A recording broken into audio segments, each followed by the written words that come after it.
വെള്ളിയാഴ്ച പുലർച്ചെ 1 മണിയോടെയാണ് അപകടം നടന്നത്. മംഗലാപുരത്ത് നിന്ന് കൊല്ലത്തേക്ക് ഗ്യാസുമായി പോവുകയായിരുന്ന ലോറിയും എതിർദിശയിൽ നിന്ന് വന്ന ചരക്ക് ലോറിയുമായി കൂട്ടിയിടിച്ചായിരുന്നു അപകടം. റോഡരികിൽ നിർത്തിയിട്ട വാഹനത്തെ ഗ്യാസ് ടാങ്കർ ലോറി മറികടക്കാൻ ശ്രമിക്കുന്നതിനിടെയാണ് അപകടം നടന്നത്. തലയ്ക്കും കാലിനും പരിക്കേറ്റ ടാങ്കർ ലോറി ഡ്രൈവറെ ചെറുകുന്നിലെ സ്വകാര്യ ആശുപത്രിയിൽ പ്രവേശിപ്പിച്ചു. അപകടത്തെ തുടർന്ന് ഏറെ നേരം ഗതാഗതക്കുരുക്കും അനുഭവപ്പെട്ടു. അപകടത്തിൽ ഗ്യാസ് ലീക്ക് ചെയ്യാത്തത് ആശ്വാസമായി. വലിയൊരു ദുരന്തം വഴിമാറിയതിന്റെ ആശ്വാസത്തിലാണ് നാട്ടുകാർ. ഗ്യാസുള്ള വണ്ടിയായിരുന്നു ഇത്.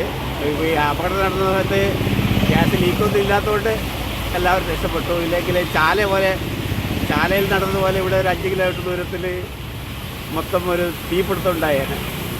അതുകൊണ്ട് അധികൃതരും എല്ലാവരും ഒന്ന് ശ്രദ്ധിക്കണം എന്നാണ് പറയാനുള്ളത്.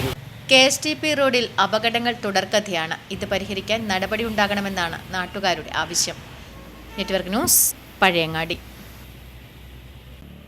ഒഴിവായത്